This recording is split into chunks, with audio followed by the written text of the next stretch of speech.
ஓம் சாய்ராம். அத்தியாயம் 37. சாவடி ஊர்வலம். பாபா ஒரு நாள் அவர் மசூதியில் தூங்கினார். மறுநாள் சாவடியில் தூங்கினார். மசூதிக்கு அருகில் ஓரிரண்டு அறைகள் உள்ள கட்டிடம், அங்கு தூங்கினார்.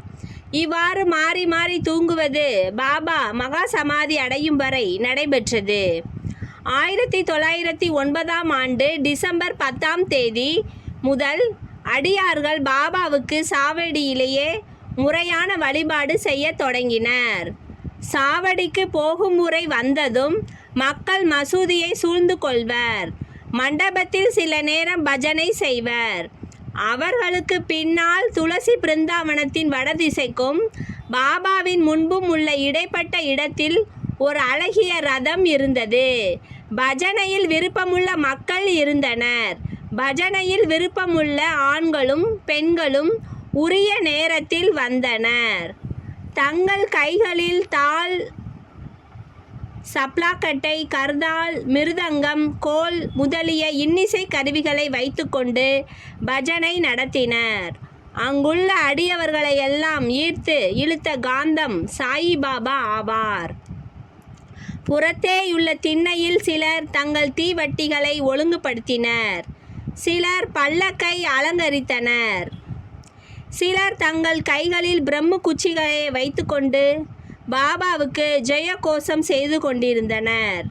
மசூதியின் மூளையானது ஜோடனை துணிகளால் அலங்கரிக்கப்பட்டது. மசூதியை சுற்றிலும் எரியும் விளக்குகளின் வரிசை தங்கள் ஒளியை சிந்தின. ஷியாம் கர்னா என்ற பாபாவின் குதிரை முழுவதுமாக அலங்கரிக்கப்பட்டு வெளியே நின்று கொண்டிருந்தது. பின்னர் தாத்யா பாடில் சில ஆட்களுடன் பாபாவிடம் வந்து அவரை தயாராகும்படி கேட்டுக்கொள்கிறார். தாத்யா வந்து தனது கைகளை பாபாவின் அக்குளில் கொடுத்து அவருக்கு உதவி செய்யும் வரை பாபா அமைதியாக உட்கார்ந்திருப்பார். தாத்யா பாபாவை மாமா என்று அழைத்தார். உண்மையில் அவர்களது உறவு மிக மிக நெருக்கமானது. தமது உடம்பில் பாபா வழக்கமான கம்பெனியை அணிந்து சட்காவை தமது அக்குளில் வைத்துக்கொண்டு தம் சில்லிம் புகையிலை இவற்றோடு ஒரு துணியை தோளில் போட்டுக்கொண்டு கிளம்ப ஆயத்தமாகிறார். பின்னர் தாத்யா பொன்னால் எம்ப்ராய்டரி வேலை செய்யப்பட்ட ஒரு அழகிய சால்வையை அவர் மீது அணிவித்தார். இதன்பின் பாபா பின்னால் இருக்கும் விறகு கட்டைகளை தமது வலது கால் கட்டை விரலால் சிறிது இழுத்து வலது கையால் எரிந்து கொண்டிருக்கும் விளக்கை அணைத்துவிட்டு சாவடிக்கு புறப்படுகிறார். முரசு, சங்குகள், மிருதங்கம் முதலிய எல்லா விதமான இசைக்கருவிகளும் தங்கள் விதவிதமான ஒலிகளை எழுப்புகின்றன. வான வேடிக்கைகள் மாறுபாடான வெவ்வேறு வகையான வர்ண ஜால காட்சிகளை காட்டுகின்றன. வீணை மிருதங்கத்துடன் இணைந்து ஆண்களும் பெண்களும் பஜனை செய்து கொண்டு பாபாவின் பெயரை பாடிக்கொண்டு நடக்க துவங்குகிறார்கள். சிலர் மகிழ்ச்சியால் நடனமாடினர். சிலர் பல வகையான கொடிகளையும் கம்புகளையும் எடுத்து செல்கின்றனர். மசூதியின் படிகளுக்கு பாபா வந்ததும் பல்தார்கள் பாபாவுக்கு கட்டியம் கூறினர். பாபாவின் இரண்டு பக்கங்களிலும் சாமரம் பிடித்து கொண்டிருப்பவர்களும் விசிறுபவர்களும் நின்று கொண்டிருந்தனர். அடியவர்களின் கைகளால் தாங்கப்பட்டவாறே பாபா நடந்து வரும் வழியில் துணி மடிப்புகள் விரிக்கப்பட்டிருந்தன. தாத்யா பாடில் அவரது இடது கையையும் மகள் சாபதி வலது கையையும் பாபு சாஹேப் ஜோக் அவர் தலை மீது குடையையும் பிடித்திருந்தனர். இவ்விதமாக பாபா சாவடிக்கு நடந்து செல்கிறார். முழுமையும் அலங்கரிக்கப்பட்ட ஷியாம் கர்னா என்ற சிவப்பு குதிரை வழிவகுத்து கொண்டு சென்றது. அதன்பின் பல்லக்கு தூக்கிகள், ஏவலாட்கள், இசை பாடுவோர் மற்றும் அடியவர் கும்பலும் வந்தனர். ஹரி நாமமும் சாயி நாமமும் இசையுடன் இணைந்து குரலொலி வானை பிளந்தது. இவ்விதமாகவே ஊர்வலம் வீதி முனையை அடைந்தது. இந்த கூட்டத்தில் கலந்து கொண்ட யாவரும் மிக்க மகிழ்ச்சி அடைந்து களிப்புடன் காணப்பட்டனர். வீதியின் இந்த முனைக்கு வந்ததும் பாபா சாவடியை நோக்கி நின்று கொண்டார். ஒரு தெய்வீக ஒளியுடன் அவர் பிரகாசித்தார். அதிகாலையை போன்றோ உதய சூரியனின் பிரபையை போன்றோ அவர் முகம் சுடரொளி வீசியது. ஒருமுகப்பட்ட மனதுடன் பாபா அங்கு யாரையோ கூப்பிடுவோர் போல வடக்கு திக்கை நோக்கி நிற்கிறார். எல்லா இசை கருவிகளும் ஒலித்து கொண்டிருக்கும் போது பாபா தமது வலக்கையை மேலும் கீழும் சிறிது நேரம் அசைக்கிறார். இந்நேரம் காகா சாஹேப் தீஷித் குலால் என்ற சிவப்பு பொடியுடன் கலந்த மலர்களை கொண்ட வெள்ளி தட்டுடன் முன்னே வந்து அவைகளை பாபாவின் திருமேனியில் அடிக்கடி தூவினார். இத்தருணத்தில் இன்னிசை கருவிகள் மிக சிறப்பாக ஒலித்தன. பாபாவின் முகம் நிலையுறுதியான அதிகரிக்கப்பட்ட காந்தியுடனும் அழகுடனும் கதிரை உமிழ்ந்தது.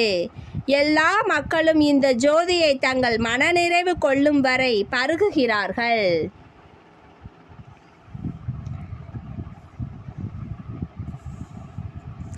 இந்நிகழ்ச்சிகளின் காட்சியையும் உயர்வான கீர்த்தியையும் விவரிக்க வார்த்தைகள் தவறிவிடுகின்றன.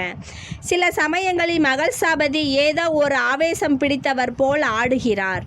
அதனால் பாபாவின் ஏகாக்கிரசித்தம் பாபாவின் கவனம் சிறிதளவும் கலைக்கப்படாதது கண்டு அனைவரும் அதிசயத்தனர்.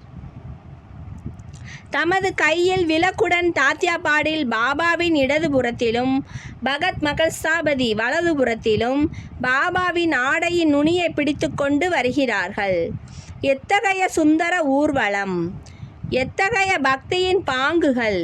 இதை காண ஆண்களும் பெண்களும் ஏழைகளும் பணக்காரர்களும் அங்கு ஒன்றாக திரண்டுள்ளனர். பாபா மிக மெதுவாகவே நடக்கிறார். பக்தர்கள் இரு மருங்கிலும் அன்புடனும் பக்தியுடனும் தொடர்கிறார்கள். அவ்விடத்து வளிமண்டலம் முழுவதும் மகிழ்ச்சி ஊடுருவி பறந்து ஊர்வலம் சாவடியை அடைகிறது. பின்னர் அடியவர்கள் அவரை பல்வேறு விதங்களில் வழிபடுகின்றனர். இறகுகளுடன் கூடிய கிரீடத்தை அவருக்கு சூட்டுகின்றார்கள். அவர் கழுத்தை சுற்றி பூ மாலைகளையும் அணிப்பூன் மாலைகளையும் அணிவித்து நறுமணம் கமலும் நேர்கோடுகளையும் ஒரு புள்ளியையும் இட்டு அவரை உள்ளம் நிறைவடையும் வண்ணம் நீண்ட நேரம் கூர்ந்து பார்க்கிறார்கள். பாபு சாஹேப் ஜோக் ஒரு வெள்ளி பாத்திரத்தில் பாபாவின் பாதங்களை கழுவுகிறார். பாபா தமது ஆசனத்தில் அமரும்போது தாத்யாவும் மற்றவர்களும் நின்று கொண்டிருக்கிறார்கள். அவர் பாதங்களில் வீழ்ந்து பணிகிறார்கள். பாபா வசதியாக திண்டின் மேல் சாய்ந்து அமர்ந்து கொண்டிருக்கும் போது இரு மருங்கும் உள்ள அடியவர்கள் சாமரமும் விசிறியும் வீசுகிறார்கள்.